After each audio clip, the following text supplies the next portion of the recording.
Hello students. इस video में हम करने वाले हैं प्रश्नावली 5 की विविध का क्वेश्चन नंबर 12। देखिए क्वेश्चन नंबर 12 स्टार्ट करते हैं और जितने हो सकते हैं उतने करेंगे। ठीक है, क्वेश्चन नंबर 12 है हमारे पास Z1 is equal to 2 minus iota और Z2 दे रखा है हमारे पास -2 प्लस आयोटा। ये दो सम्मिश्र संख्याएं दे रखी हैं, 2 माइनस आयोटा और -2 प्लस आयोटा। ठीक है, इसके लिए ना हमको कोई विशेष चीज ज्ञात करनी है। जो 12 क्वेश्चन का पहला है उसमें तो हमको ज्ञात करना है रियल पार्ट यानी वास्तविक भाग, Z1 Z2 अपॉन Z1 का बार, यानी कि ये कोई सम्मिश्र संख्या है, इसका वास्तविक भाग हमको ज्ञात करना है। जो दूसरा क्वेश्चन दे रखा है उसमें हमको ज्ञात करना है काल्पनिक भाग। अब काल्पनिक भाग इसका ज्ञात नहीं करना, काल्पनिक भाग ज्ञात करना है हमको 1/Z1 और Z1 का बार। बार का मतलब होता है संयुग्मी। ठीक है, तो चलिए पहला क्वेश्चन स्टार्ट करते हैं। यहाँ पे तो सबसे पहले हम Z1 Z2 अपॉन Z1 का बार ज्ञात करेंगे, उसके बाद उसका वास्तविक भाग ज्ञात करेंगे। तो देखो यहाँ पे Z1 into Z2 upon Z1 का बार यहाँ पे हम ज्ञात कर रहे हैं। तो देखो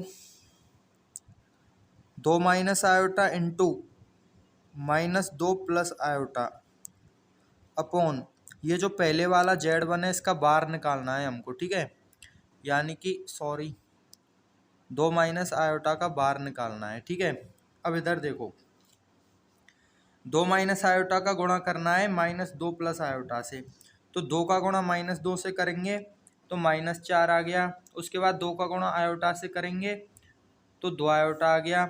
माइनस आयोटा और -2 से गुणा करने पे प्लस का हो जाएगा 2 आयोटा, और माइनस आयोटा का गुणा प्लस आयोटा से करने पे माइनस आयोटा स्क्वायर आ गया। ठीक है, तो यहाँ पे इस प्लस को हटा दो और नीचे देखो क्या आ रहा है, 2 माइनस आयोटा है। अगर इसका संयुग्मी निकालेंगे ना तो माइनस आयोटा की जगह प्लस आयोटा हो जाएगा, यानी कि 2 प्लस आयोटा हो जाएगा ये। ठीक है, अब यहाँ पे देखो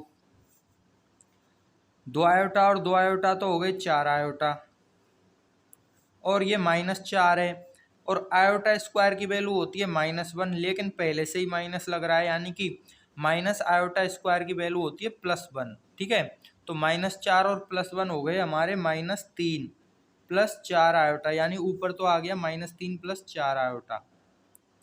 माइनस आयोटा स्क्वायर की वैल्यू होती है +1, तो -4 और +1 हो गए -3, और नीचे आ गया 2 प्लस आयोटा। ठीक है,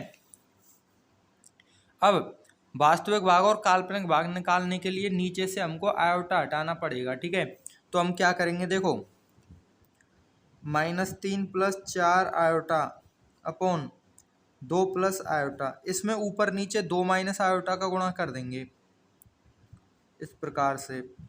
तो ये हो जाएगा हमारे पास, ऊपर तो हो जाएगा -3 का गुणा 2 से करेंगे तो -6, फिर -3 और माइनस आयोटा से हो जाएगा +3 आयोटा, और 4 आयोटा और 2 का गुणा करेंगे तो हो जाएगा 8 आयोटा, और 4 आयोटा का गुणा माइनस आयोटा से करेंगे तो -4 आयोटा स्क्वायर हो जाएगा।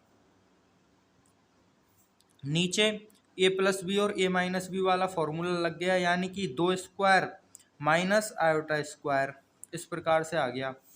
बराबर देखो क्या आ गया, -6 प्लस 8 और 3 11 आयोटा, और -4 आयोटा है ना ये, तो -4 इंटू आयोटा स्क्वायर की वैल्यू रख दी -1 अपॉन 2 का स्क्वायर हो गया 4 माइनस आयोटा स्क्वायर की वैल्यू होती है -1 बराबर -6, और देखो ये माइनस माइनस प्लस हो जाएगा, यानी प्लस के 4, तो -6 और प्लस के 4 हो गए, और ये 11 आयोटा है।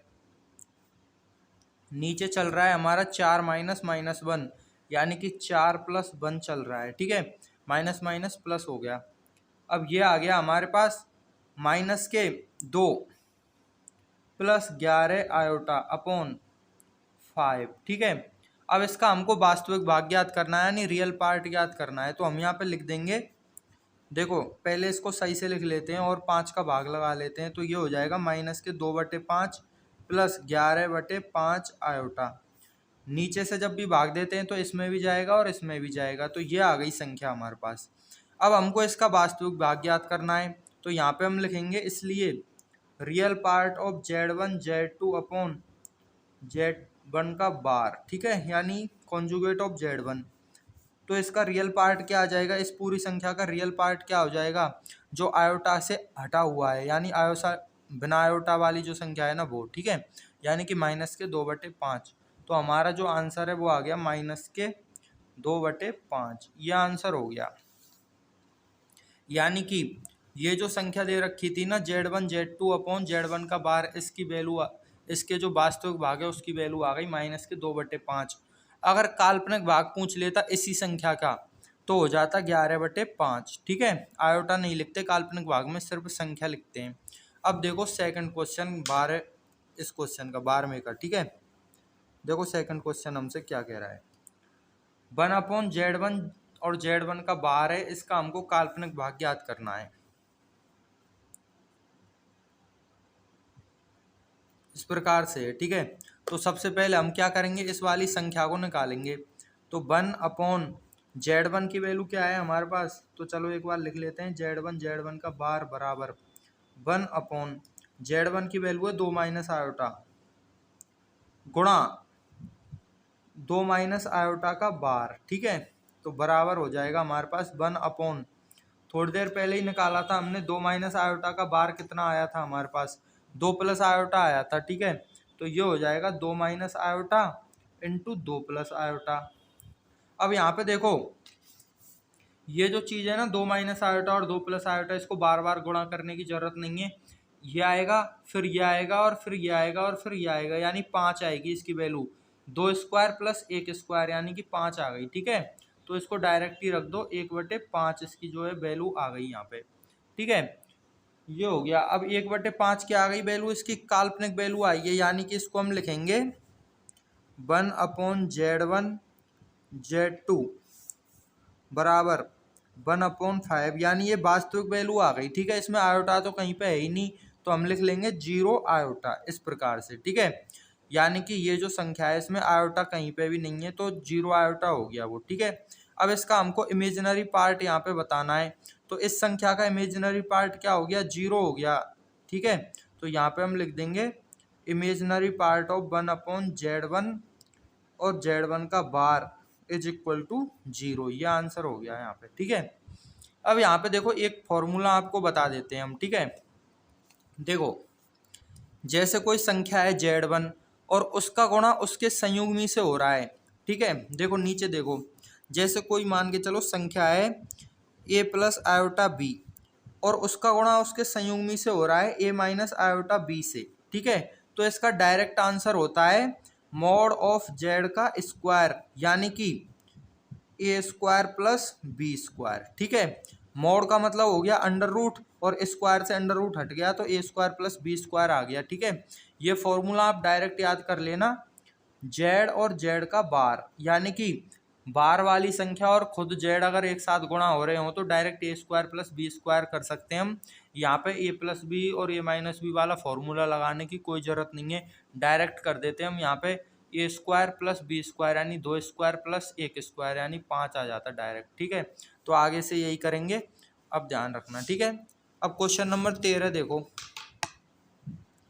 क्वेश्चन नंबर 13 है हमारे पास यहाँ पे 1 plus 2 iota upon 1 minus 3 iota, 1 plus 2 iota upon 1 minus 3 iota, ठीक है। ये है, इसका हमको क्या करना है, एक तो मॉड जेड ज्ञात करना है, ठीक है, और एक हमको थीटा ज्ञात करना है।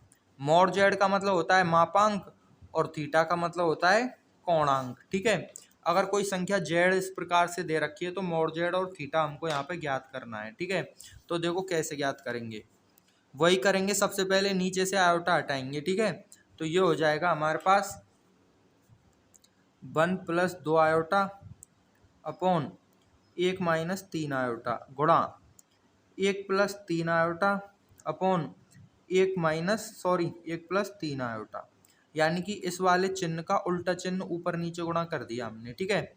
तो ऊपर वाले को तो गुणा कर लेंगे, एक से गुणा करेंगे तो सेम आ जाएगी संख्या, यानी कि 1 प्लस 3 आयोटा आ गया, ठीक है। अब 2 से गुणा करेंगे ना तो 2 आयोटा आ गया, और 2 का गुणा 3 से करेंगे तो 6 आयोटा स्क्वायर आ गया, ठीक है।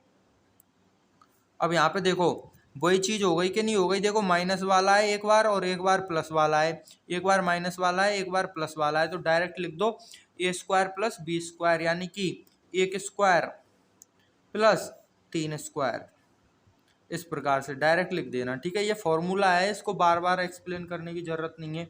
अब यहाँ पे देखो 1 प्लस 3 आयोटा और 2 आयोटा हो गए 5 आयोटा। ठीक है, 1 प्लस 5 आयोटा प्लस 6 और आयोटा स्क्वायर की वैल्यू होती है -1 अपॉन नीचे हो गया 1 स्क्वायर 1 और 3 स्क्वायर 9 बराबर 1 और -6 हो गए -5 प्लस 5 आयोटा अपॉन नीचे आ गया हमारे पास यहाँ पे 1 प्लस 9 यानी कि 10। ठीक है, तो बराबर में आ गया हमारे पास माइनस के 1/2 प्लस के 1/2 यानी कि -1/2 प्लस 1/2 आयोटा, इस प्रकार से आ गया हमारे पास। ठीक है, अब हमको यहाँ पे कोणांक और मापांक ज्ञात करना है। ठीक है, तो यहाँ पे देखो अब जो ये वाली जो संख्या थी ना इतनी बड़ी, इसको हमने इतनी सी बना दिया, यानी पहले ऐसे लिख रही थी अब इसको ऐसे लिख दिया हमने। ठीक है, यानी जेड की वैल्यू आ गई हमारे पास, नई वैल्यू आ गई -1/2 प्लस 1/2 आयोटा। अब ये संख्या क्या होती है, x प्लस आयोटा बाई के बराबर होती है। ठीक है, तो मॉड जेड क्या हो जाएगा हमारा, √x² प्लस y², तो बराबर √x² यानी कि -1/2 का स्क्वायर प्लस y² यानी प्लस के 1/2 का स्क्वायर, इस प्रकार से। ठीक है, आपको दिखा नहीं, सॉरी। देखो मॉड जेड की वैल्यू होती है √x² प्लस y²। ठीक है, अब x की वैल्यू -1/2 है और y की वैल्यू प्लस के 1/2 है, तो -1/2 का स्क्वायर और प्लस के 1/2 का स्क्वायर और अंडर रूट बराबर √1/2 का स्क्वायर करेंगे तो 1/4 आता है, प्लस इधर भी 1/4 आ जाएगा बराबर √1/8 नहीं होगा। ठीक है, क्या होगा 1/4 प्लस 1/4 यानी कि 2/4। ठीक है, 1/4 और 1/4 यानी कि 2/4 हो गए, और 2/4 का मतलब होता है 1/2। तो मॉड जेड की वैल्यू आ गई हमारे पास √1/2 यानी कि 1/√2, एक का √1 और 2 का √2 लिख दिया हमने। ठीक है, यानी मॉड जेड की वैल्यू ये आ गई हमारे पास। अब यहाँ पे देखो मॉड जेड की वैल्यू आ गई, मॉड जेड का मतलब क्या होता है, आर होता है। ठीक है, अब यहाँ पे एक चीज और समझेंगे हम, कॉस थीटा बराबर क्या होता है x/r और साइन थीटा बराबर क्या होता है y/r। ये फॉर्मूले आपको पहले भी बता रखे हैं हमने। ठीक है, तो कॉस थीटा हो जाएगा हमारे पास x की वैल्यू क्या है हमारे पास -1/2 बटे r की वैल्यू है 1/√2, इस प्रकार से। ठीक है, इधर देखो साइन थीटा की वैल्यू क्या आ रही है, साइन थीटा बराबर बाई की वैल्यू है हमारे पास 1/2। ठीक है, और आर की वैल्यू है 1/√2, इस प्रकार से। ठीक है, अब यहाँ पे देखो इस एक से तो कोई मतलब नहीं है, क्योंकि भाग में और गुणा में एक का तो कोई मतलब नहीं होता, ये संख्या ऊपर जाके उल्टी हो जाएगी। ठीक है, तो डायरेक्ट काट रहे हैं हम। ठीक है, कैसे काटेंगे, देखो डायरेक्ट √2 से 2 को काटेंगे तो ये आ जाएगा 1/√2।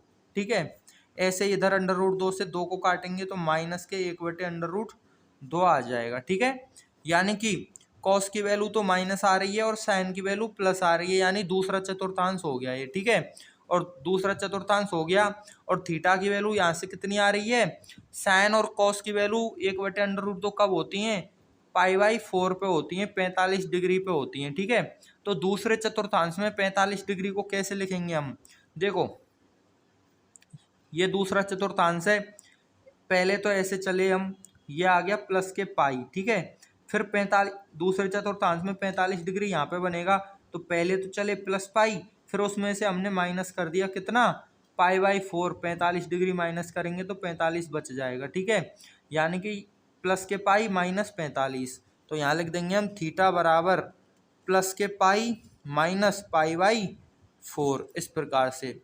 और प्लस के पाई में से माइनस π/4 करेंगे हम तो यह आ जाएगा हमारे पास 3π/4, इस प्रकार। ठीक है, यानी कि थीटा की वैल्यू आ गई 3π/4 और जो हमारा मोड जेड आया था यानी कि आर आया था वो आ गया 1/√2। ठीक है, इसको आप आराम आराम से कर लेना, कोई दिक्कत नहीं है।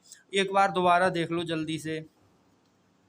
देखो इस प्रकार की संख्या दे रखी है, इसका हमने ऊपर नीचे चिन्ह बदल के गुणा कर दिया 1 + 3 आयोटा का। ठीक है, जब इसका गुणा किया तो ये तो सिंपल चीज है, इसको तो आप कर लोगे। तो नई संख्या आ गई हमारे पास -1/2 प्लस 1/2 और आयोटा। ठीक है, ये जो संख्या है और ये जो संख्या है दोनों एक ही हैं, ये देखने में अलग अलग लग रही हैं हमको। ठीक है, अब ये संख्या आ गई तो इसको हमने लिख लिया x प्लस आयोटा बाई। तो x की वैल्यू तो -1/2 आ गई, बाई की वैल्यू +1/2 आ गई। उसके बाद मोड जेड निकाला हमने, मापांक निकाला। तो मोड जेड का फॉर्मूला होता है √x² + y²। x ये रहा, बाई ये रहा, दोनों का स्क्वायर कर दिया तो आ गया 1/√2। ठीक है, आर की वैल्यू या फिर मोड जेड की वैल्यू ये आ गई। ठीक है, अब आर की वैल्यू आ गई तो आर एक मतलब आधा क्वेश्चन तो यहीं पे हो गया। अब हमको निकालना है थीटा। तो कॉस थीटा का फॉर्मूला होता है x/r, साइन थीटा का फॉर्मूला होता है y/r। तो x/r कर दिया हमने और y/r कर दिया। नीचे वाले √2 से 2 को काट दिया हमने, इधर तो आ गया -1/√2, इधर आ गया +1/√2। कॉस माइनस का आ रहा है और साइन प्लस का आ रहा है, यानी कि चतुर्थांश तो हो गया दूसरा। उसके बाद कॉस की वैल्यू भी 1/√2 है और साइन की वैल्यू भी 1/√2 है, यानी कि थीटा की वैल्यू आ गई 45 डिग्री। अब दूसरे चतुर्थांश में 45 डिग्री को लिखने के लिए हमने बताया था कि दूसरा चतुर्थांश होता है तो पाई में से माइनस करते हैं और तीसरा चतुर्थांश होता है तो माइनस पाई में प्लस करते हैं। तो दूसरा चतुर्थांश है तो हमने प्लस के पाई में से माइनस कर दिया π/4, तो आ गया 3π/4। यही आंसर है हमारा और एक आंसर ये है। ठीक है, दो आंसर हैं इसके। ठीक है, तो आप देखते हैं क्वेश्चन नंबर 14। देखो स्टूडेंट, क्वेश्चन नंबर 14 हमसे क्या कह रहा है। क्वेश्चन नंबर 14 हमसे कह रहा है यहाँ पे, यदि x - आयोटा बाई गुणा 3 + 5 iota, 3 + 5 iota, x - iota by गुणा 3 + 5 आयोटा, ये तो एक संख्या दे रखी है। ठीक है, मान लो एक संख्या दे रखी है z इस प्रकार से की संयुग्मी -6 और -24 आयोटा है, -24 आयोटा है। ठीक है, तो हमको यहाँ पे x और y जो है ज्ञात करने हैं। ठीक है, ये क्वेश्चन है हमारे पास। अब यहाँ पे एक चीज और देख लो, क्या देखोगे, देखो इस पूरी संख्या की संयुग्मी ये है और इस पूरी संख्या की संयुग्मी ये है। तो यहाँ पे कंफ्यूज नहीं होना है। इसकी अगर क्वेश्चन ऐसे आ गया कि इसकी संयुग्मी ये है तब भी सेम आंसर आएगा, अगर क्वेश्चन आ गया इसकी संयुग्मी ये है तब भी सेम आंसर आएगा। तो की से कंफ्यूज नहीं होना, आपको बस संयुग्मी का ध्यान रखना है कि दोनों क्या है, ये एक दूसरे की संयुग्मी है। और ये दो संख्या नहीं है, ये पूरी एक ही संख्या लिख रही है। ठीक है, अभी इसको करेंगे जब एक संख्या बन जाएगी ये पूरी। ठीक है, जैसे मान के चलो इसकी वैल्यू तो आ गई 6 और इसकी वैल्यू आ गई 8, तो ये पूरी एक ही संख्या लिखी हुई है 48। ठीक है, 6 × 8 करेंगे तो 48 आ जाएगा ना, तो सेम टू सेम लिखी हुई है। ये वास्तविक संख्या है, ये काल्पनिक है। ठीक है, तो चलो क्वेश्चन स्टार्ट करते हैं। अब देखो सबसे पहले जेड की वैल्यू निकालते हैं, इन दोनों को गुणा करते हैं। ठीक है, तो x का गुणा करेंगे तो हमारे पास आ जाएगा 3x + 5x आयोटा। उसके बाद -y का गुणा करेंगे तो -3y आयोटा और ये -5y आयोटा स्क्वायर। इस प्रकार से हमारे पास आ गया गुणा करने पे। ठीक है, बराबर आयोटा वाली संख्याओं को एक साइड लिख लेंगे तो ये हो गया 3x + 5x - 3y iota, 5x - 3y iota, और ये हो जाएगा हमारे पास -5y और ये आयोटा स्क्वायर की वैल्यू हो गई -1। अब ये माइनस माइनस प्लस हो जाएगा। ठीक है, तो यहाँ पे हम डायरेक्ट कर सकते हैं 3x और माइनस माइनस प्लस हो गया, यानी 3x + 5y plus 5x - 3y और ये हो गया आयोटा। यानी कि जो हमारा जेड था उसका वास्तविक भाग तो ये आ गया और काल्पनिक भाग ये आ गया। ठीक है, अब इसकी संयुग्मी ये है तो अब इसकी संयुग्मी निकालेंगे हम। ठीक है, तो इसकी संयुग्मी निकालेंगे ना तो आयोटा की जगह माइनस आयोटा रख देंगे और उसको इसके बराबर कर देंगे, या फिर इस वाले में आयोटा की जगह माइनस आयोटा रख दो और उसके बराबर कर दो, बात एक ही है, ठीक है। तो इसमें कर लो या इसमें कर लो, बात एक ही है। तो हम देखो इसमें कर रहे हैं, ठीक है। तो यहाँ पे हम निकालेंगे जेड बार, यानी ये जेड है, अब इसकी संयुग्मी निकाल रहे हैं, ठीक है। तो संयुग्मी निकालेंगे तो हमारे पास आ जाएगा 3x प्लस 5y, ये तो सेम टू सेम आ गया, ठीक है। और ये जो आयोटा था ना, ये प्लस का है तो माइनस का करेंगे तो यहाँ पे माइनस लग जाएगा, डायरेक्ट हम यहाँ पे माइनस लगा रहे हैं, ठीक है। तो ये हो गया -5x माइनस 3y और आयोटा, यानी ये जेड है, इसकी संयुग्मी आ गई, ये प्लस था वो माइनस कर दिया हमने, ठीक है। बराबर दिया हुआ है हमारे पास, क्या दिया हुआ है कि इसकी संयुग्मी तो भाई ये है, ये नहीं है, मतलब ये भी है और ये भी है, ठीक है। तो ये दोनों संयुग्मी है तो दोनों बराबर ही होंगी, तो इनको हमने बराबर रख दिया, -6 माइनस 24 आयोटा, इस प्रकार से, ठीक है। अब हम क्या करेंगे, दोनों पक्षों के गुणांकों की तुलना करेंगे, यानी कि आयोटा का गुणांक आयोटा के गुणांक के बराबर होगा और जो नॉर्मल संख्या है, वास्तविक भाग है, वो वास्तविक भाग के बराबर होगा। तो यहाँ पे लिख देंगे वास्तविक भाग और काल्पनिक भागों को बराबर करने पर, तो 3x प्लस 5 आयोटा में, सॉरी 3x प्लस 5y में आयोटा नहीं है, तो ये हो जाएगा -6 के बराबर। इसी प्रकार यहाँ पे आयोटा है और यहाँ पे आयोटा है, तो ये हो जाएगा हमारे पास, देखो ये पूरी संख्या लेनी है, माइनस सहित लेनी है, ठीक है। तो -5x माइनस 3y बराबर हो जाएगा -24 के, ठीक है। इस प्रकार से, यानी दो समीकरण बन गया हमारे पास, समीकरण 1 और समीकरण 2, इस प्रकार से, ठीक है। अब देखो ये आगे माइनस लग रहा है, इसके भी आगे माइनस लग रहा है, तो माइनस से माइनस को काट सकते हैं, कोई दिक्कत नहीं है, ठीक है। तो ये माइनस से कट गए तो ये प्लस हो गया, ठीक है। अब यहाँ पे देखो विलोपन विधि लगाएंगे हम, ठीक है। तो यहाँ पे 3x है और यहाँ पे 5x है, तो ऊपर वाले में तो 5 का गुणा कर देंगे और नीचे वाले में 3 का गुणा कर देंगे, ठीक है। तो यहाँ पे देखो ऐसे कोष्टक लगा लो बड़ा सा और लिख दो 3 का गुणा करने पे, और यहाँ पे बड़ा सा कोष्टक लगा के लिख दो, सॉरी उल्टा हो गया, जहाँ पे 3 है वहाँ 5 का गुणा होगा और जहाँ 5 है वहाँ 3 का होगा, ठीक है। तो ऐसे देख लेना आप, इतना तो विलोपन विधि है ये तो, ठीक है। 3 वाले में 5 का गुणा कर दिया और 5 वाले में 3 का गुणा कर दिया, क्यों कर दिया, क्योंकि 5 थी 15x हो जाएंगे, ये भी 5 थी 15x हो जाएंगे, फिर घटा देंगे तो x जो है वो विलोप हो जाएगा, या x का गायब हो जाएगा x यहाँ से, ठीक है। तो देखो हमारे पास नई वैल्यू जो है वो क्या आ रही है, 5 थी 15x प्लस 5 5 25 बाई बराबर, अब 5 का गुणा इधर भी होगा, यानी कि ये हो गए -30, और नीचे आ गया हमारे पास यहाँ पे 15x और -9y, और ये हो गए प्लस के 24 से अगर हम 3 का गुणा करेंगे ना, तो 60 और 12 कितने हो गए, 72 हो गए, ठीक है। ये आ गया। अब इन दोनों को घटा दो, यानी ऊपर वाले में से नीचे को घटा दो, तो माइनस, ये प्लस और ये माइनस, तो ये तो कट गए, और 25 और 9 हो गए हमारे पास 34, ध्यान रखना पिछले क्वेश्चन में ना हमने 36 कर दिया था गलती से, बराबर 30 और 72 को अगर हम जोड़ेंगे तो 102 हो गए, माइनस के 102, ठीक है। अब हमको बाई की वैल्यू यहाँ से आ गई, बाई बराबर 34 का इधर भाग दे दो, माइनस के 102/34, ठीक है। तो 34 का पहाड़ा तो हम पे नहीं आता, तो इसको 2 से काट रहे हैं, तो 2 से काटेंगे तो ये -51 हो गया, अपॉन ये हो गया 17, और 17 से काटेंगे ना तो -3 आ जाएगा, ठीक है। यानी कि बाई की वैल्यू आ गई हमारे पास -3। अब बाई की वैल्यू -3 आ गई ना, तो किसी भी समीकरण में रख लो, इसमें इसमें इसमें किसी में भी रख लो, आंसर आ जाएगा। तो इसमें या इसमें रख रहे हैं, ऊपर वाले में रखते हैं, ठीक है। तो ऊपर वाले में बाई की वैल्यू रखेंगे हम, तो 3x प्लस 5 इंटू बाई की वैल्यू रख दो यहाँ पे -3 बराबर -6। अब इसको सॉल्व कर लो, 3x